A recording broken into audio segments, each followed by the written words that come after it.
সাহাবায়ে কেরামকে শিক্ষা দিলেন সাহাবীরা, ঈমান শিখার আগে, ইসলাম শিখার আগে তাজিমে রাসূল শিখো, রাসূলের আদব শিখো। যার ভিতরে রাসূলের তাজিম নাই, আদব নাই, তার ভিতরে ইসলাম ও ঈমান ঢুকতে পারে না। আজ সারা দেশে আমাকে একদল মৌলবী অপবাদ দেয়, আব্বাসী কথায় কথায় কাফের বলে। আব্বাসী মুসলমানকে কাফের বলে না।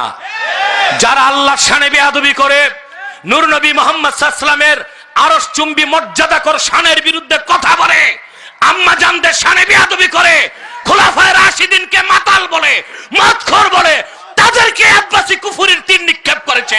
কোন ভালো মানুষকে তীর মারে না।